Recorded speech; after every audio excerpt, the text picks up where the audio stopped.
يا مهيمن يا سلام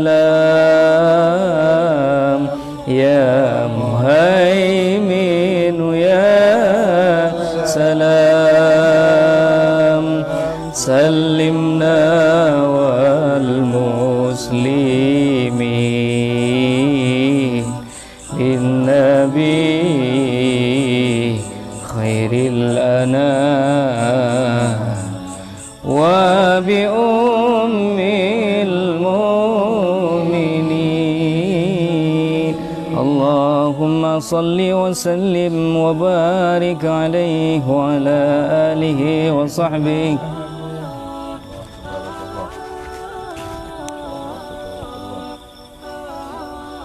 Ya Muhaimin ya Salam salimna wal muslimin. Ya Allah yang maha pemelihara, ya Muhaimin ya Salam yang maha memberi keselamatan. Salimna wal muslimin, selamatkan kami semuanya dan seluruh kaum muslimin. Bin Nabi khairil anam, berkat Nabi sebaik-baiknya manusia.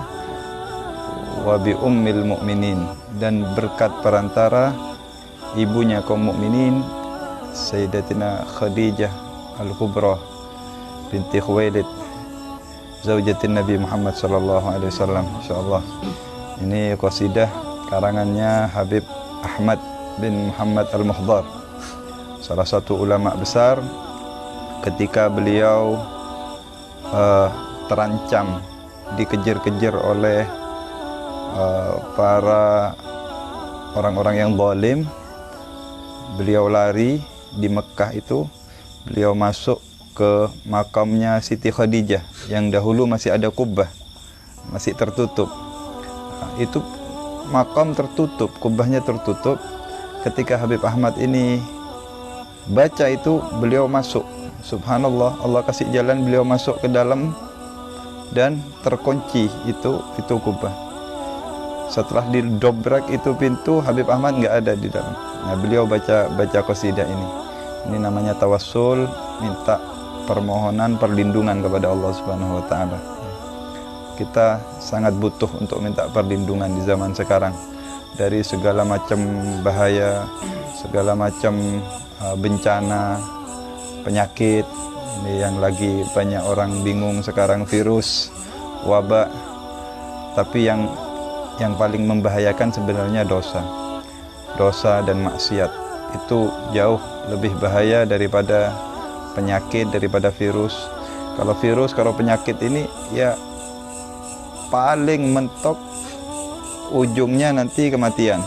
Kalau sudah mati selesai sudah, tidak ada orang sakit lagi sudah ya. Kalau orang sudah mati tidak ada sudah, penyakitnya habis.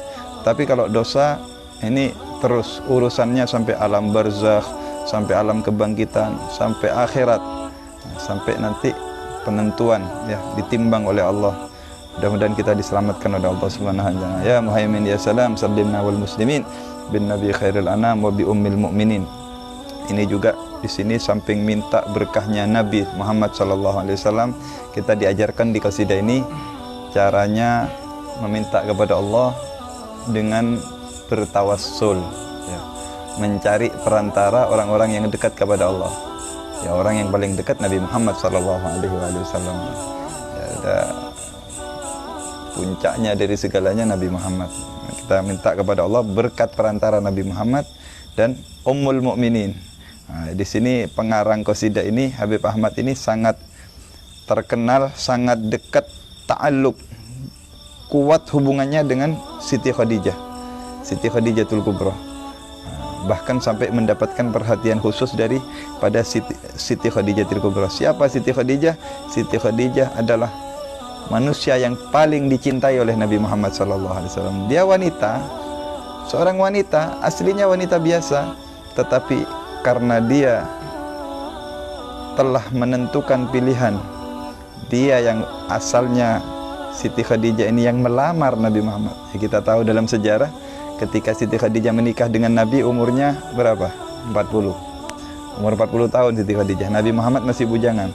Siti Khadijah sudah menikah, sudah punya anak. Tapi Siti Khadijah tidak salah memilih. setelah dia melihat akhlaknya Rasulullah, melihat tingkah lakunya, melihat kejujurannya, amanahnya, bahkan dites oleh Siti Khadijah, dites, dicoba dengan dipercayakan perdagangannya. Memang katanya kalau orang pengen ngetes orang tuh dengan uang, dengan materi. Kalau mau tahu jujurnya orang, tes. Itu Siti Khadijah, kecerdasannya, dia mendengar bahwa Nabi itu jujur, dites dengan diberikan harta perdagangannya, dipercayakan kepada Muhammad bin Abdullah, saat itu belum jadi Nabi. Dipegang oleh Nabi Muhammad saat itu, berlipat ganda keberuntungannya. Itu semua berkat kejujurannya, amanahnya Nabi. Dari situ Siti Khadijah melihat, oh ini Masya Allah, ini orang tidak salah pilih Siti Khadijah.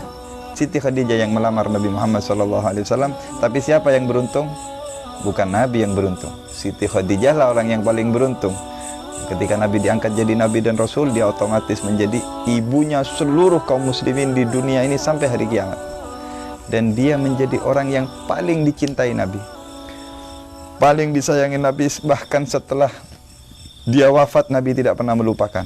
Diceritakan dalam sejarah, setiap Nabi potong kambing itu, walaupun Siti Khadijah sudah wafat, pasti teman-temannya Siti Khadijah suruh kasih, pasti diingat. Setiap ada apa, ingat sama Siti Khadijah, dipuji Siti Khadijah. Setiap ada sesuatu mengingatkan dengan Siti Khadijah, disebut, dipuji oleh Nabi di depan istri-istrinya. Sampai Siti Aisyah itu sering cemburu.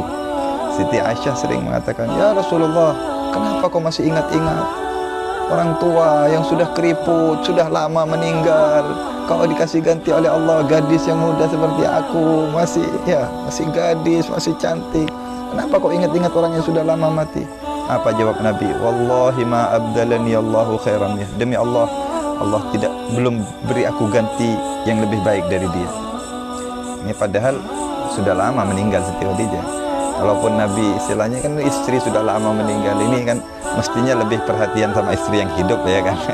Lebih, tapi tidak. Di sini kesetiaan Nabi. Nabi membuktikan cintanya, setianya. Tidak, demi Allah, Allah belum beri aku ganti seperti dia. Dia beriman kepadaku. Amanat bi idh kafarani an-nas. Dia beriman kepadaku di saat semua orang ingkar kepadaku. Dia bantu aku di saat semua orang tidak ada yang bantu aku. Dia setia menolongku di saat tidak ada orang yang menolongku. Wa razaqani Allah minha auladan idh haramani auladan nisa. Dan Allah berikan aku keturunan dari dia ketika istri-istriku yang lain tidak bisa memberikan keturunan. 6 dari 7 anaknya Nabi dari Siti Khadijah. 6 dari Siti Khadijah. Hanya 1 yang dari istrinya yang lain, yaitu Sayyidah Maria Al-Qibtiyah. Jadi dipuji, dikenang, diberuntung. Karena itu kalau kita ingin beruntung juga harus dekat dengan Nabi Muhammad SAW, dekat dengan orang-orang yang dekat dengan Nabi Muhammad SAW, dekat dengan apa yang diperintahkan Nabi Muhammad SAW.